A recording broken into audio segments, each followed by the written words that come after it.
All right, ready to dive into some really heady stuff.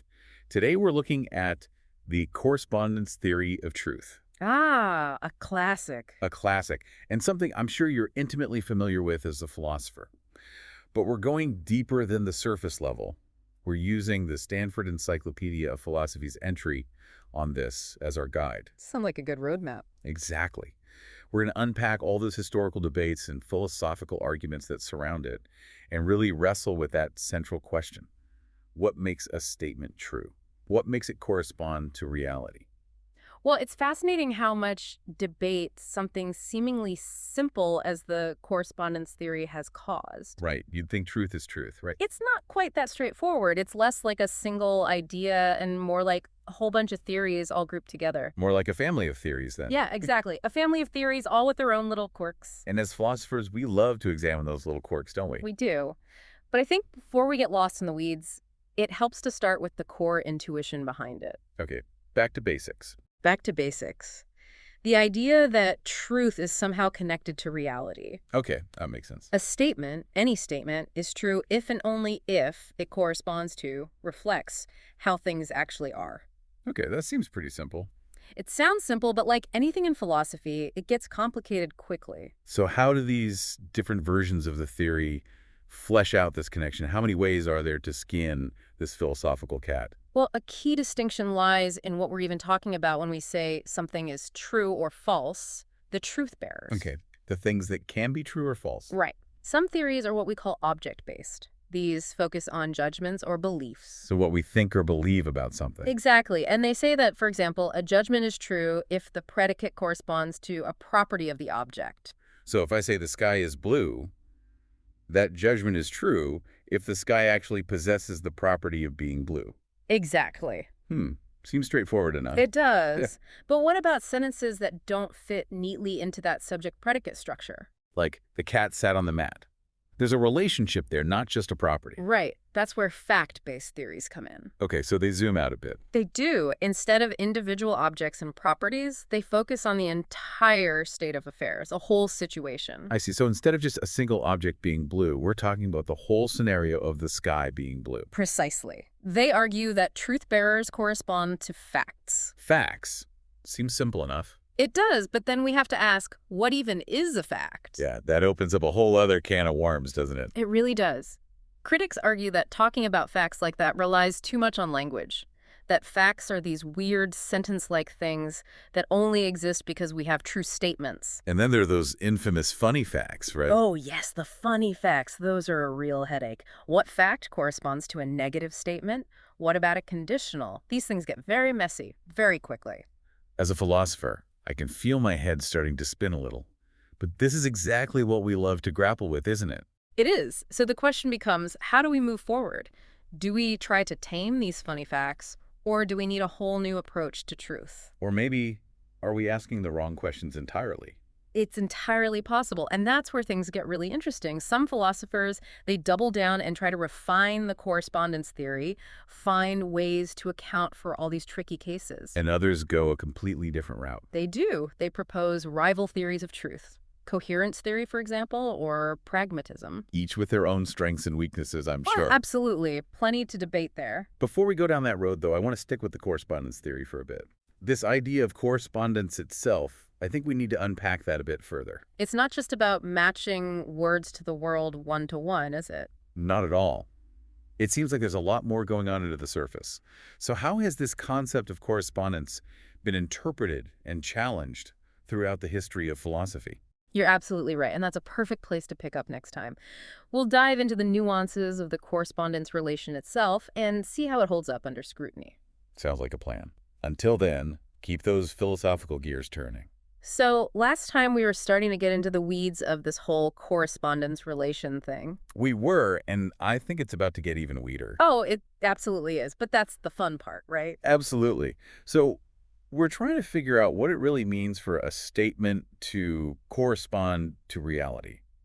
It can't be as simple as just lining up words and objects, can it? You're right, it's not that simple. One way to think about it is in terms of correlation. Okay, correlation like in statistics. Sort of. It's the idea that there's a very specific connection between each truth and the piece of reality that makes it true. So a one-to-one mapping. Each truth has its own little fact that it matches up with. You got it. Like a perfect function in math. No truth gets left behind. That seems very demanding. How can we even be sure such a mapping exists? Well, not all correspondence theorists go that far. But the general idea is that there needs to be some systematic way to connect truths to reality. Okay, so a system of some sort. Right. Now, another key aspect of the correspondence relation is isomorphism. Ooh, isomorphism. I've heard that word thrown around in math circles. Does it have the same meaning here? It does. In this context, we're talking about structural similarity. The idea is that a true statement and the fact that makes it true, they share the same structure. Like two sides of the same coin. Or maybe two mirror images, yeah. Okay, I think I'm starting to get it. Take a simple sentence. The cat is on the mat. Subject, verb, object. Exactly. The sentence has that structure, and the corresponding fact, the cat being on the mat, that also has a structure that kind of mirrors that. The elements are arranged in the same way. The cat, the mat, and that relationship of being on. Okay, I see it. That's isomorphism. That structural similarity is what proponents of this view see as the real core of correspondence. But doesn't this create some real problems, especially when we start talking about complex concepts? What about negations or conditionals or things like that? You're hitting on a major point of contention. I figured I was. Critics argue that this whole isomorphism idea leads to this overstuffed ontology full of weird facts just to mirror every little quirk of language. Like a funhouse mirror version of reality. Exactly. And as you pointed out, it's especially tough when we get to abstract concepts, justice, beauty, those kinds of things. Do those have a structure that we can map onto reality? It starts to feel very metaphysical very quickly. It does. So the question is, how do correspondence theorists respond to these challenges? Do they just bite the bullet and accept this world full of bizarre facts? Or is there another way? Well, some do embrace that complexity, but others have tried to refine the idea of isomorphism a bit to make it less literal. Less about a word-for-word mirroring. Right. They focus instead on the underlying logical form of the sentence. Stripping away the grammatical fluff and getting to the core of what's being said. Precisely. And that's where formal logic comes in handy. Ah, formal logic. Always a philosopher's best friend. A lot of correspondence theorists use systems like predicate logic to represent that underlying structure. Both for the sentence and for the fact. Exactly. The hope is that by making things more formal, more rigorous, we can avoid all those controversial, funny facts and still hold on to the core idea of correspondence. It's an interesting approach. But before we disappear completely down the rabbit hole of formal logic, I think it's time to take a look at some of those rival theories of truth you mentioned. If truth isn't all about correspondence, what other options are out there? You're right. We can't ignore the competition.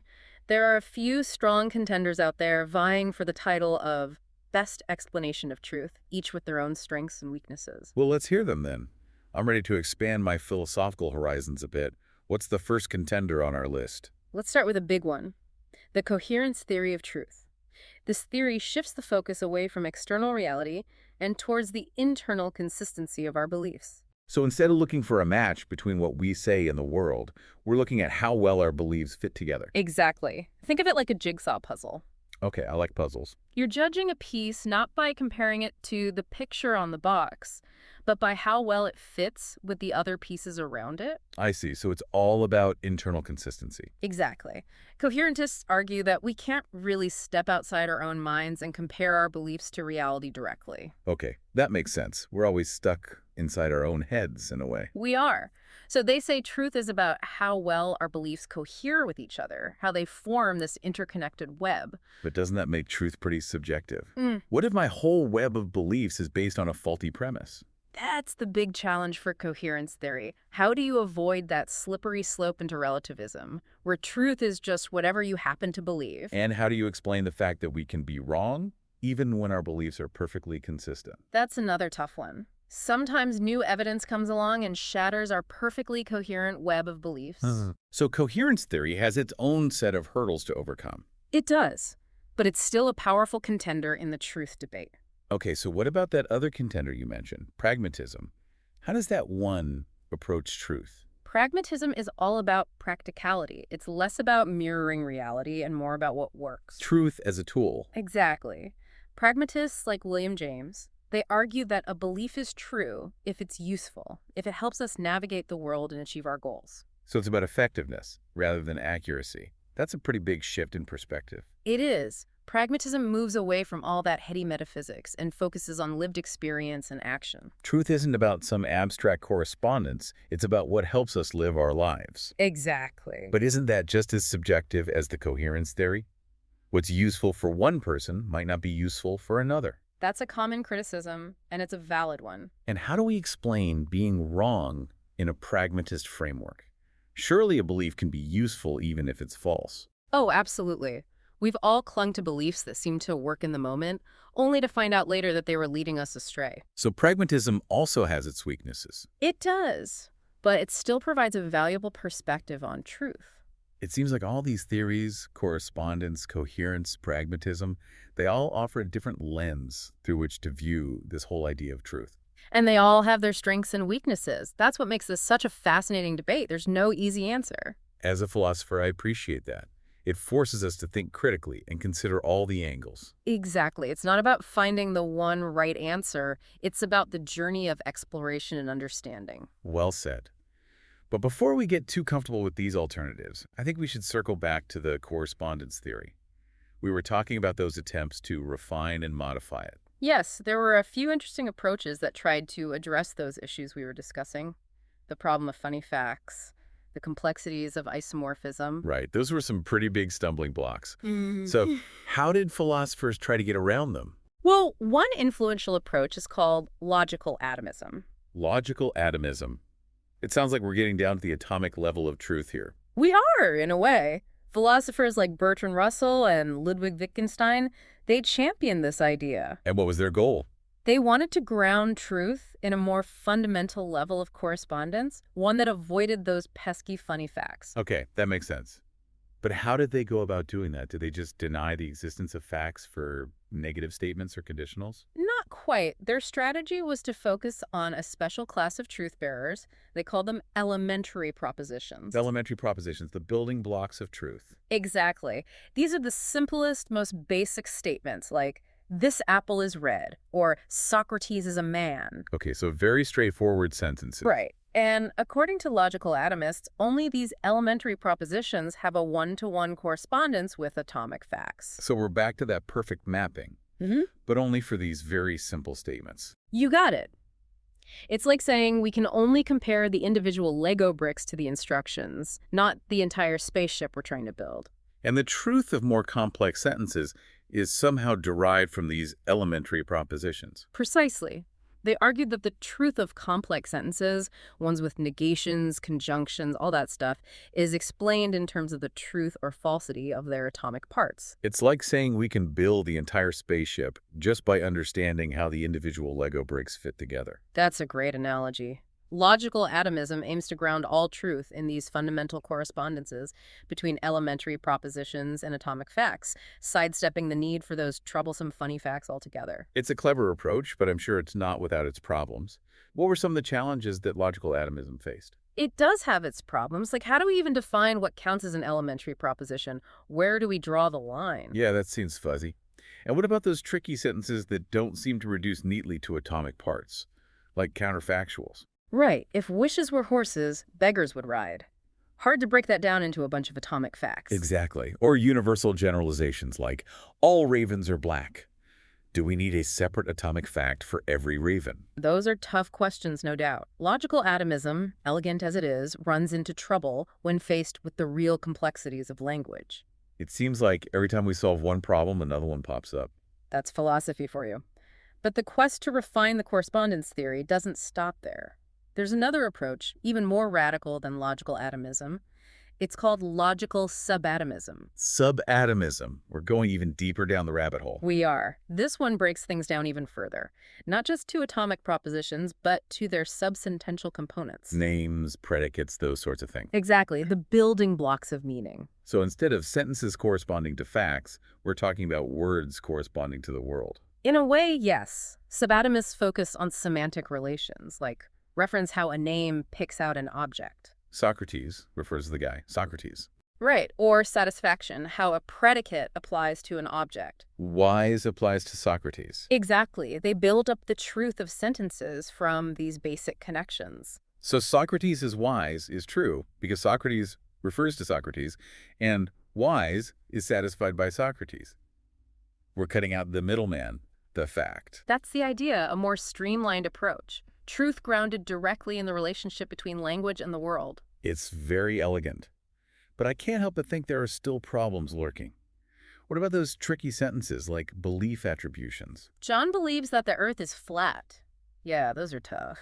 If we analyze that just in terms of reference and satisfaction, what do we do with that the Earth is flat? It seems like we need some kind of proposition or state of affairs back in the picture, even though we were trying to get rid of them. It's like we can't escape them entirely. We can try, and each attempt to refine the correspondence theory, even if it doesn't fully succeed, gives us a deeper understanding of the problems. It's a process of refinement. Exactly, and that's the beauty of philosophy. But speaking of different approaches, we can't talk about the correspondence theory without mentioning one of its biggest critics, deflationism. The deflationists, they always like to shake things up. They do. They say this whole debate about correspondence and facts, it's way too complicated. Overthinking it. Right. They have this motto, truth is just disquotation. This quotation sounds like something you do to a tire. In a way, it is about letting the air out. The idea is to say a sentence is true is just to assert the sentence itself. So saying snow is white is true is the same as saying snow is white. Exactly. No need for all that talk about correspondence or facts. It's like removing the quotation marks and letting the sentence stand on its own 2 feet. That's a great way to put it. Deflationists think truth is this thin, simple concept, a linguistic tool, nothing more. It's a very minimalist view. But as a philosopher, I have to say it feels a bit unsatisfying. I get that. Correspondence theorists would say that deflationism misses the point, that it ignores the crucial role of the world in making things true. It makes truth seem arbitrary, a matter of convention rather than something grounded in reality. Exactly. So we're left with this tension, the intuitive appeal of correspondence, the world making our statements true, versus the deflationists' call for simplicity, truth as nothing more than disquotation. 2 very different views. And there are even more, like the identity theory of truth. Identity theory, what's that one about? This one claims that truth is just identical with the proposition itself. So snow is white is true because that's what the proposition snow is white asserts. Exactly. No need for correspondence, no need for deflation. Truth is just the proposition itself. But how do we distinguish between true and false propositions then, if they're all just identical with themselves? That's the challenge for identity theorists. They have to explain how this identity works without collapsing the distinction between truth and falsehood. Some appeal to truth makers, entities or states of affairs that make propositions true. So they're kind of sneaking correspondence back in the back door. Maybe a little, but it's still a distinct approach. And then there's pluralism about truth. Pluralism. No. So multiple truths. Not quite multiple truths, but multiple ways of understanding truth. It recognizes that truth might work differently in different domains. So the truth of a scientific claim might be different from the truth of a moral claim. Exactly. Pluralists say there's no one-size-fits-all theory of truth. That makes sense to me. As philosophers, we deal with all sorts of different kinds of truth. We do. Pluralism acknowledges that complexity. It's a more flexible approach. Well, this has been quite a journey. From the correspondence theory to its rivals, from funny facts to disquotation, we've covered a lot of ground. We have, and hopefully this has given you a better understanding of this complex and fascinating concept of truth. It certainly has for me. I'm going to be thinking about these different perspectives for a long time. That's what we hope for, to spark those philosophical conversations. And to our listeners, thank you for joining us on this deep dive. Keep questioning, keep exploring, and we'll see you next time for another philosophical adventure.